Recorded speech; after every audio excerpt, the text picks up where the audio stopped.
Hello friend, welcome to my YouTube channel. आज की video में मैं आपके लिए एसएससी एमटीएस एग्जाम के लिए टॉप 30 प्रश्न लेकर आया हूं, जो आपके लिए बहुत ही इंपॉर्टेंट होगा।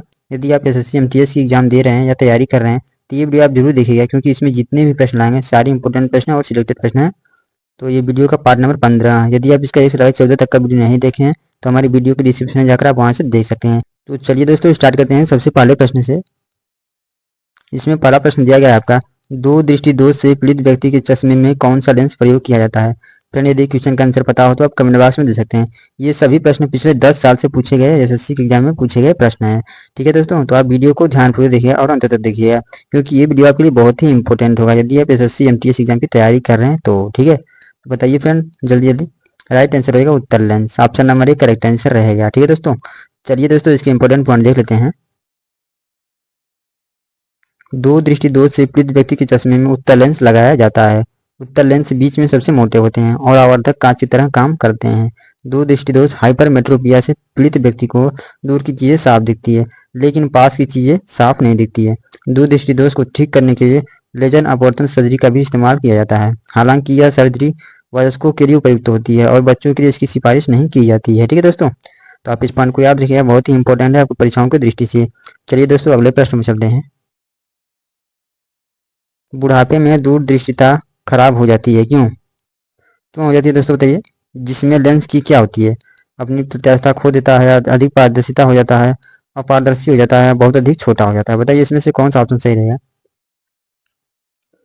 बुढ़ापे में दूरदृष्टिता जो होती है खराब हो जाती है, क्यों हो जाती है, तो राइट आंसर रहेगा ऑप्शन नंबर डी, क्योंकि जो लेंस है ना बहुत अधिक छोटा हो जाता है। ठीक है दोस्तों, तो आप इस पॉइंट को याद रखिएगा, बहुत ही इंपॉर्टेंट है। Option number D correct answer रहेगा इस प्रश्न का। चलिए नेक्स्ट क्वेश्चन नंबर 3 पर। इडुक्की जल परियोजना यहाँ पर दिया है, इडुक्की जल विद्युत परियोजना किस राज्य में स्थित है। बताइए फ्रेंड, वेरी वेरी इंपॉर्टेंट प्रश्न। तो राइट आंसर हो जाएगा केरल में, ऑप्शन नंबर 1 करेक्ट आंसर हो जाएगा। फ्रेंड, में जितने भी इंपॉर्टेंट प्रश्न है उसके इंपॉर्टेंट पॉइंट भी लेकर आया हूँ, जिससे आपको इससे जानकारी मिल जाए। ठीक है, तो चलिए देख लेते हैं इसके important point. Idukki hydro electric project IHEP Kerala की सबसे बड़ी हाइड्रो इलेक्ट्रिक परियोजना है। ठीक है दोस्तों, इस परियोजना की स्थापित क्षमता 780 मेगावाट है। पावर हाउस में 130 मेगावाट क्षमता के 6 जनरेटर हैं। यह परियोजना कनाडा सरकार की सहायता से पूरी हुई। तकनीकी परामर्श में सर्वेयर नेनिगर और चेन्नई वाटर थे। ठीक है दोस्तों, तो आप इस पॉइंट को याद रखिएगा, बहुत ही महत्वपूर्ण है आपकी परीक्षा की दृष्टि से। ठीक है दोस्तों, तो चलिए दोस्तों आगे चलते हैं। मेघालय का लोक नृत्य कौन सा है, बताइए फ्रेंड। मेघालय का लोक नृत्य कौन सा है, वेरी वेरी इंपॉर्टेंट प्रश्न, बार बार परीक्षा में पूछा जाता है। तो राइट आंसर होगा लोहो या लाहो। ठीक है, option number B correct answer हो जाएगा। चलिए दोस्तों इसके भी इंपॉर्टेंट पॉइंट देख लेते हैं। लाहो नृत्य मेघालय का एक लोक नृत्य है। यह पूर्वोत्तर राज्य अपने उत्सवों, उल्लासपूर्ण वातावरण और संगीत के लिए प्रसिद्ध है। आदिवासी समुदाय इन त्योहारों को मनाने के लिए समूहों में इकट्ठा होते हैं। ठीक है दोस्तों, ध्यान दीजिएगा, उल्लासपूर्ण वातावरण और संगीत के लिए यह प्रसिद्ध है। ठीक है, लाहो नृत्य। ठीक है दोस्तों, चलिए नेक्स्ट। घंटा मर्दाला कहाँ का लोक नृत्य है, बताइए फ्रेंड। घंटा मर्दाला कहाँ का लोक नृत्य है, लोक नृत्य, बताइए दोस्तों। तो राइट आंसर हो जाएगा Andhra Pradesh, option number C correct answer रहेगा। घंटा मर्दाला जो है वो आंध्र प्रदेश का प्रमुख लोक नृत्य है। ठीक है, ध्यान दीजिएगा, option number C correct answer रहेगा इस प्रश्न का। ठीक है, चलिए इसके भी इंपॉर्टेंट पॉइंट देख लेते हैं। यहाँ पर दिया गया है लोक नृत्य। फ्रेंड, ये आंध्र प्रदेश के अन्य लोक नृत्य है, ध्यान दीजिएगा, लोक नृत्य और शास्त्रीय नृत्य है। आंध्र प्रदेश को जो एक शास्त्रीय नृत्य है वो कुचिपुड़ी नृत्य है, और लोक नृत्य यहाँ पर देख लीजिएगा कितने हैं। घंटा मर्दाला, उत्तम थेरम, मोहिनीअट्टम, कुम्मी, सिद्धि, माधुरी, छड़ी, विलासना नाट्य, भामा कल्पम, वीर नाट्य, डंपू, टप्पेटा गुल्लू, लंबाड़ी, ढिमसा, कोलाट्टम, बुड्ढा, बोमालू। ठीक है, इन सभी को याद रखिएगा, बहुत ही महत्वपूर्ण है और इनसे जरूर ही परीक्षाओं में पूछे जाते हैं। प्रत्येक परीक्षा में इनसे प्रश्न पूछे जाते हैं। ठीक है दोस्तों, तो चलिए दोस्तों आगे चलते हैं।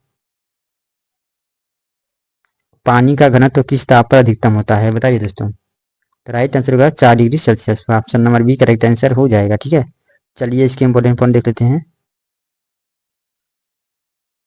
4 डिग्री सेल्सियस पर जल का घनत्व सर्वाधिक होता है। तापमान 4 डिग्री सेल्सियस से नीचे जाने पर जल की एक निश्चित मात्रा का आयतन सिकुड़ जाता है, आणविक गति धीमी हो जाती है। ठीक है, नतीजतन घनत्व तेजी से बढ़ता है जब एक तरल अवस्था में घनत्व 4 डिग्री सेल्सियस पर अपनी सीमा तक पहुंच जाता है। जल के अणु 4 डिग्री सेल्सियस के नीचे क्रिस्टल संरचना में रहने लगते हैं जब वे एक ठोस अवस्था में प्रवेश करते हैं। तो एक दूसरे से उसकी दूरी बढ़ जाती है। ठीक है दोस्तों, तो आप इन सभी पॉइंटों को याद रखिएगा, बहुत ही महत्वपूर्ण है आपकी परीक्षाओं की दृष्टि से। चलिए आगे चलते हैं। आगे आपका है, जैसे ही तापमान 4 डिग्री सेल्सियस से नीचे चला जाता है तो घनत्व, यहाँ पर तो रहेगा, तो घनत्व कम हो जाता है। ठीक है दोस्तों, तो आप इस सभी पॉइंटों को याद रखिए, बहुत ही महत्वपूर्ण है। चलिए नेक्स्ट। विशुद्ध गांधीवादी तरीके से लड़ा गया पहला आदिवासी अहिंसक विद्रोह था, कौन सा है दोस्तों, बताइए कौन सा अहिंसक विद्रोह है। तो राइट आंसर हो जाएगा टाना भगत आंदोलन। ठीक है, ऑप्शन नंबर 1 करेक्ट आंसर हो जाएगा। ठीक है दोस्तों, ये भी प्रश्न बहुत इंपॉर्टेंट है, ध्यान दीजिए, टाना भगत आंदोलन है। ठीक है, ऑप्शन नंबर 1 करेक्ट आंसर हो जाएगा। आदिवासी अहिंसक आंदोलन पहला है। ठीक है, ध्यान दीजिए। चलिए नेक्स्ट। महात्मा गांधी के नेतृत्व में चलाया गया चंपारण का नील सत्याग्रह 1917 था, कौन सा था दोस्तों, बताइए जल्दी बताइए। तो राइट आंसर होगा ऑप्शन नंबर ए, नील उत्पादक कृषकों द्वारा तीन कटिया प्रथा के विरुद्ध। ठीक है, नील सत्याग्रह चला गया था 1917 ईस्वी में। ठीक है दोस्तों, इसका राइट आंसर हो जाएगा ऑप्शन नंबर ए। ध्यान दीजिए, मोस्ट इंपोर्टेंट प्रश्न है आपकी परीक्षाओं के लिए। चलिए नेक्स्ट। निम्नलिखित में से कौन सा प्राकृतिक बहुलक है, बताइए दोस्तों, यहाँ से प्रश्न पूछे जाते हैं बहुत ज़्यादा। तो राइट आंसर हो जाएगा नाला, sorry sorry sorry cellulose, option number D correct answer हो जाएगा। ठीक है, यहाँ निम्नलिखित प्राकृतिक बहुलक जो है वो सेलुलोज है। ठीक है दोस्तों, option number D correct answer हो जाएगा। चलिए दोस्तों, इसके इंपॉर्टेंट पॉइंट देख लेते हैं। यहाँ पर आपको दिया गया है, पौधों और जानवरों में प्राकृतिक रूप से पाए जाने वाले बहुलक को प्राकृतिक बहुलक के रूप में जाना जाता है। प्राकृतिक बहुलक वे बहुलक होते हैं जो प्रकृति में पाए जाते हैं और इन्हें निकाला जा सकता है। ये पौधे और जानवरों में प्राकृतिक रूप से पाए जाते हैं। प्राकृतिक बहुलक जैव बहुलक होते हैं और प्राकृतिक वातावरण में पाए जाने वाले जैव निम्नकरणीय बहुलक होते हैं। ठीक है दोस्तों, तो ध्यान दीजिएगा इन सभी पॉइंटों को। उदाहरण के तौर पर देख लेते हैं, यहाँ पर आपको उदाहरण दिया गया है इसका। उदाहरण कौन है, प्रोटीन, स्टार्च, सेलुलोज और रबर। ठीक है, तो यहाँ पर प्रश्न में सेलुलोज दिया था, तो राइट आंसर रहेगा सेलुलोज। ठीक है दोस्तों, चलिए इसके कृत्रिम बहुलक जान लेते हैं। कृत्रिम बहुलक से भी संबंधित प्रश्न पूछे जाते हैं। मानव निर्मित बहुलक को कृत्रिम बहुलक के रूप में जाना जाता है। सबसे प्रचलित और आमतौर पर इस्तेमाल किया जाने वाला कृत्रिम बहुलक प्लास्टिक होता है। इसका उपयोग विभिन्न उद्योग, डेयरी उत्पादों में किया जाता है। उदाहरण के तौर पर नायलॉन 6 पीईटी, पॉलीएस्टर। ठीक है दोस्तों, अब आप इन सभी पॉइंटों को याद रखिएगा, बहुत ही महत्वपूर्ण है। ठीक है, चलिए नेक्स्ट। सेल नाम किस जीव के वैज्ञानिक ने दिया था, बताइए दोस्तों, सेल नाम किस जीव वैज्ञानिक ने दिया था, फटाफट कमेंट कीजिए। तो राइट आंसर हो जाएगा रॉबर्ट हुक ने दिया था। ठीक है, option number C correct answer हो जाएगा। ठीक है दोस्तों, चलिए इसके इंपोर्टेंट पॉइंट देख लेते हैं। सेल नाम जीव वैज्ञानिक रॉबर्ट हुक ने दिया था। ठीक है, रॉबर्ट हुक ने 1665 ईस्वी में कोशिका की खोज की थी। ठीक है दोस्तों, तो आप इस पॉइंट को याद रखिएगा, बहुत ही महत्वपूर्ण है, यहाँ से प्रश्न पूछे जाते हैं। ठीक है, चलिए नेक्स्ट। मास्ट कोशिकाएं किस ऊतक में पाई जाती हैं, बताइए फ्रेंड, वेरी वेरी इंपॉर्टेंट प्रश्न। तो राइट आंसर रहेगा संयोजी ऊतक में, ऑप्शन नंबर 1 करेक्ट आंसर रहेगा। चलिए इसके इंपोर्टेंट पॉइंट देख लेते हैं। मास्ट कोशिकाएं विशिष्ट संयोजी ऊतक में पाई जाती हैं। ये रुधिर के बेसोफिल का रूपांतरण होती हैं। मास्ट कोशिकाओं से हिपेरिन, हिस्टामिन और सेरोटोनिन का स्रावण होता है। ठीक है दोस्तों, तो आप इस प्रकार इसको भी याद रखिए, बहुत ही महत्वपूर्ण है। चलिए दोस्तों, आगे प्रश्न में चलते हैं। फ्रेंड, इसमें जितने भी प्रश्न आए सारे इंपोर्टेंट प्रश्न आपकी परीक्षाओं को ध्यान में रखते हुए लाया गया है और पिछले 10 साल से परीक्षाओं में पूछे गए सारे प्रश्न हैं, 10 साल से रिपीट हुए प्रश्न हैं। ठीक है, यात्रा कहाँ का प्रमुख लोक नृत्य है, बताइए दोस्तों। राइट आंसर होगा पंजाब का, सॉरी सॉरी पंजाब नहीं, Paschim Bangal, option number 1 correct answer हो जाएगा। ठीक है, ठीक है दोस्तों, यात्रा जो है वो पश्चिम बंगाल का प्रमुख लोक नृत्य है, ऑप्शन नंबर 1 करेक्ट आंसर रहेगा। चलिए नेक्स्ट, क्वेश्चन नंबर 13 पर। कीर्तन कहाँ का प्रमुख लोक नृत्य है, कीर्तन कहाँ का प्रमुख लोक नृत्य है, राइट आंसर होगा पश्चिम बंगाल के, option number C correct answer हो जाएगा। ठीक है दोस्तों, इसका भी राइट आंसर होगा Paschim Bangal, option number C correct answer. चलिए नेक्स्ट। योजना आयोग की स्थापना किस वर्ष की गई थी, बताइए दोस्तों, योजना आयोग की स्थापना किस वर्ष की गई थी। तो राइट आंसर होगा 1950 ईस्वी में की गई थी और किसके द्वारा, भारत के प्रधानमंत्री जवाहरलाल नेहरू द्वारा की गई थी। ठीक है दोस्तों, उन्हीं की अध्यक्षता में इसकी स्थापना की गई थी, किसकी, योजना आयोग की स्थापना। ठीक है दोस्तों, तो आप इस सभी को याद रखिए। चलिए इसके इंपोर्टेंट पॉइंट देख लेते हैं, इसका जानकारी मिल जाएगी आपको। भारत को स्वतंत्रता मिलने के बाद नियोजन का एक औपचारिक मॉडल अपनाया गया। तदनुसार भारत के प्रधानमंत्री को सीधे रिपोर्ट करने वाली योजना आयोग की स्थापना 15 मार्च 1950 को की गई। ठीक है, जिसके अध्यक्ष पंडित सॉरी पंडित सॉरी प्रधानमंत्री जवाहरलाल नेहरू या पंडित जवाहरलाल नेहरू थे। ठीक है, 13 अगस्त 2004 को योजना आयोग खत्म कर दिया गया और इसकी जगह पर नीति आयोग का गठन हुआ था। नीति आयोग भारत सरकार की एक थिंक टैंक, यहाँ पर आगे चलते हैं, यहाँ पर दिया है नीति आयोग भारत सरकार की एक थिंक टैंक, योजना आयोग का हेडक्वार्टर योजना भवन के नाम से जाना जाता था। यह नई दिल्ली में है। ठीक है दोस्तों, 13 अगस्त 2014 को योजना आयोग को खत्म करके नीति आयोग की स्थापना की गई। ठीक है, तो आप इस पॉइंट को याद रखिएगा, बहुत ही महत्वपूर्ण है। चलिए नेक्स्ट, पादप रोगों का सबसे उत्तरदायी कारक कौन है? बताइए दोस्तों, पादप रोगों का सबसे उत्तरदायी कारक कौन है? तो राइट आंसर हो जाएगा फफूंदी। ऑप्शन नंबर 1 करेक्ट आंसर हो जाएगा। ठीक है, चलिए नेक्स्ट, 1950 में भारत में योजना आयोग की स्थापना की गई थी, किसके द्वारा की गई थी दोस्तों बताइए? तो इस प्रश्न का राइट आंसर होगा केंद्रीय मंत्रिमंडल के एक प्रस्ताव द्वारा की गई थी। ठीक है, option number B correct answer रहेगा। चलिए नेक्स्ट, क्वेश्चन नंबर 17, पराश्रव्य तरंगों को सबसे पहले किसने सीटी बजाकर उत्पन्न किया था? बताइए फ्रेंड, वेरी वेरी इंपॉर्टेंट प्रश्न। तो राइट आंसर होगा गाल्टन ने। Option number B correct answer हो जाएगा। आइए चलते हैं, इंपोर्टेंट पॉइंट देख लेते हैं, आपको समझ में आ जाएगा प्रश्न। यहाँ पर दिया गया 1899 ईस्वी में कोनिंग ने छोटे छोटे स्वरित्रों द्वारा 90,000 प्रति कंपन सेकेंड तक की पराश्रव्य तरंगें उत्पन्न की। ईडेमान ने गाल्टन सीटी को बनाया, जिसके द्वारा वह एक निश्चित आयाम वाले, यहाँ पर दिया है 1,00,000 कंपन प्रति सेकेंड उत्पन्न करने में सफल हुआ। ठीक है दोस्तों, तो आप इस प्रकार इसको ध्यान दीजिएगा, 1,000 कंपन प्रति सेकेंड की आयाम जो है वो उत्पन्न करने में सफल रहा है। ठीक है, तो आप इस प्रकार इसको याद रखिएगा। इस प्रश्न का राइट आंसर हो जाएगा गाल्टन ने। ठीक है दोस्तों, तो राइट आंसर रहेगा Galton, option number B correct answer हो जाएगा। ठीक है, चलिए दोस्तों नेक्स्ट, महाराष्ट्र में वासुदेव बलवंत फड़के का विद्रोह कब हुआ था? ये भी प्रश्न बहुत ही इंपॉर्टेंट है, बताइए दोस्तों। तो राइट आंसर 1879 ईस्वी में हुआ था। ठीक है, और किसके खिलाफ? तो अंग्रेजों के खिलाफ हुआ था। ठीक है, option number C correct answer रहेगा। चलिए नेक्स्ट, नीति आयोग का प्रधान सभापति कौन होता है? बताइए दोस्तों, कौन होता है? फटाफट कमेंट कीजिए, वेरी सिंपल प्रश्न दोस्तों, बताइए। इस प्रश्न का उत्तर आपको देना होगा। ठीक है, चलिए नेक्स्ट, चंद्रगुप्त मौर्य ने सेल्यूकस को कब पराजित किया था? बताइए फ्रेंड। तो राइट आंसर होगा 305 ईसा पूर्व में पराजित किया था। ठीक है, option number B correct answer रहेगा। चलिए इसके भी इंपोर्टेंट पॉइंट देख लेते हैं। सेल्यूकस मौर्य युद्ध 305 से 303 ईसा पूर्व के बीच लड़ा गया था। इसकी शुरुआत तब हुई जब सेल्यूसिड साम्राज्य के सेल्यूकस निकेटर प्रथम ने मैसेडोनियन साम्राज्य के भारत क्षत्रप राज्यों को वापस लेने की कोशिश की, जिस युद्ध में मौर्य साम्राज्य के सम्राट चंद्रगुप्त मौर्य की विजयी हुई। ठीक है, तो आप इस प्रकार इसको याद रखिएगा, बहुत ही महत्वपूर्ण है। ये भी प्रश्न बहुत बार एग्जाम में पूछा जा चुका है। ठीक है दोस्तों, चलिए दोस्तों नेक्स्ट, भारत में पंचवर्षीय योजना बनाने की जिम्मेदारी किसकी है? बताइए फ्रेंड। राइट आंसर होगा केंद्र सरकार की, option number C correct answer रहेगा। चलिए नेक्स्ट, कर्नाटक में स्थित बहुउद्देशीय नदी घाटी परियोजना है, कौन सी है दोस्तों बताइए? तो इस प्रश्न का राइट आंसर होगा Tungabhadra, option number C correct answer रहेगा। ठीक है दोस्तों, चलिए नेक्स्ट, फ्रेंड इसमें जितने भी प्रश्न आए हैं सारे इंपोर्टेंट प्रश्न आपकी परीक्षाओं को ध्यान में रखते हुए लाया गया, तो आप वीडियो को ध्यान से देखिए और अंत तक देखिए।